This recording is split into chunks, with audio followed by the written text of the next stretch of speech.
Time now for sports on 104.7 The Cave. Here's Ned Reynolds. Mike the Intern, Ned Reynolds in the studio, working away at the work week. All right, another no-hitter in Major League Baseball. Man, don't happen that often, but it seems like this season happened a little bit more often than usual. Number 4 this season, and this has to be one of the best trade deadline deals, not only of the year, but in quite some time. Philadelphia got Michael Lorenzen from the Detroit Tigers for a minor leaguer. And Lorenzen's not a kid. He's 31 years old. Been around. Well, he comes into Philadelphia and he pitches he allows 2 runs in his first outing. And last night, not only no runs, but no hits. Fired the season's 4th no-hitter. And for Lorenzen, this is his first. Guy who's an All-America at Cal State Fullerton, both as a pitcher and as an outfielder. He's been around with Cincinnati, been with the Detroit Tigers. He was with the Los Angeles Angels for a while now. Philadelphia has him, and what a big help that is. Philadelphia beats Washington 7-0.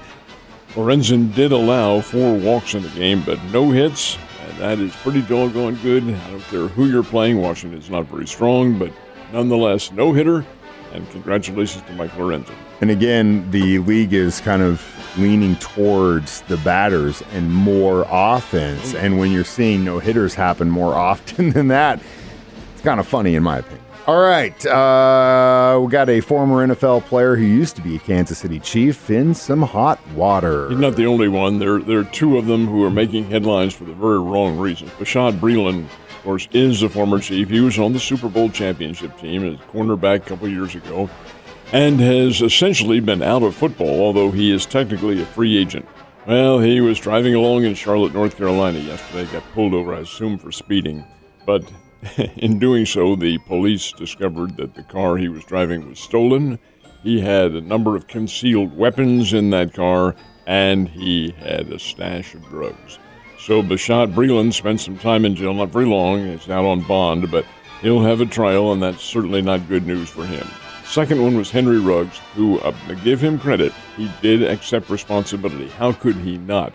This is 2 years ago, and Ruggs, who, folks, when he played at Alabama, he was a tremendous player. Raiders made him a top draft choice, great wide receiver for them, but got a little carried away with himself, driving 150 miles an hour through the streets of Las Vegas a couple of years ago, slammed into a car, killed the driver's dog, and as a result, Ruggs, who admitted to responsibility for it, and is also driving at 2 times over the limit, I should say, of alcohol consumption. 3 to 10 years in jail for Ruggs, and probably the longer part of that sentence. The judge has not decided that, but the sentence is 3 to 10 years, and we'll see where it goes from there. But Ruggs, as far as a great football career, gone. I hope this is a lesson to every young person out there. This guy had all the potential in the world to be a millionaire, to be set for the rest of his life playing a sport, and one bad decision cost him not only that, but the rest of his freedom for the next several years. So kids, just take a second and think about what it is you're about to do, and whatever that is. Last but not least, I know the Tiger fans are excited. Football's coming back. How's Mizzou looking this year? Really excited yesterday because Chase Daniels showed up at one of the practices to give the quarterback some coaching. And Daniels, pretty good quarterback in his years at the Mizzou. Anyway, Mizzou opens the season at the end of this month. On the last night of the month, August the 31st, the Tigers will kick it off against the Coyotes. The Coyotes are the University of South Dakota from Vermilion, Missouri Valley Conference team. The Bears will play them this year. South Dakota's pretty good. They're not on the same level as Mizzou, but nonetheless, pretty good opener for Missouri. They have Missouri, later on Memphis up in St. Louis, and then Kansas State in Columbia. That, in and of itself, will be a lot of fun. But the night of August the 31st, it's a Thursday night, Missouri, South Dakota. Let's talk about Cardinals baseball. So they screwed up game 1 in Florida. How about game 2? Did not mess it up. Got a win over the Tampa Bay Rays, and that's good. Tampa Bay is one of the better teams in baseball. Cardinals knocked it off last night 6-4 and did it with pitching. That's the key right here, but that's only a part of it. Paul Goldschmidt had a couple of RBIs, and a couple of them were brought in on a 2-run double. That's really good. He's 1 for 5 for the night. Goldschmidt's not hitting the ball real well, but at the key times he did last night. Lars Nootbaar had a home run. Dakota Hudson pitched 5 innings last night. He allowed 3 runs and 7 hits. It's the bullpen. Cardinals bullpen came in and shut down Tampa Bay the rest of the game. Oh, did allow one run, yes, but 6-4, the Cardinals get the win.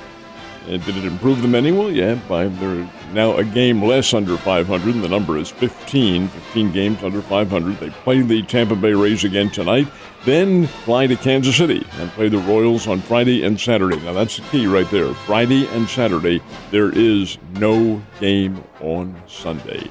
A rarity in Major League Baseball, to say the very least. But that's the way the computer figured it out, so there's no game Sunday. Friday and Saturday, the Royals and the St. Louis Cardinals. But last night, the Cardinals win 6-4 over Tampa Bay. Royals had a good start against their opponents in the series they're playing currently. The Red Sox knocked them out in Game 1. Game 2, not so good. No, Red Sox won it last night 4-3. An interesting anomaly in the game. Boston, of course, has the Green Monster. It's been around for the better part of 2 centuries now, and it's one of the iconic parts of all of baseball at Fenway Park. It's a big green wall, 37 feet high. It stands on top of it, but a big electronic scoreboard, which is almost at field level. Have a lot of lights around it. There's a base hit out into left center field last night. It got stuck, broke the light, and stuck in the light socket. Now that, I don't know how that happened, but it did. So that had to end up as a ground rule double. But Red Sox win over the Royals 4-3, and the Springfield Cardinals, and this is hardly a surprise, were rained out. Last but not least, we've got some pro football. It might be preseason, but baby, it's back tonight, even after the first game. This is interesting because this is really technically the first night for the exhibition games. There are 2 of them tonight.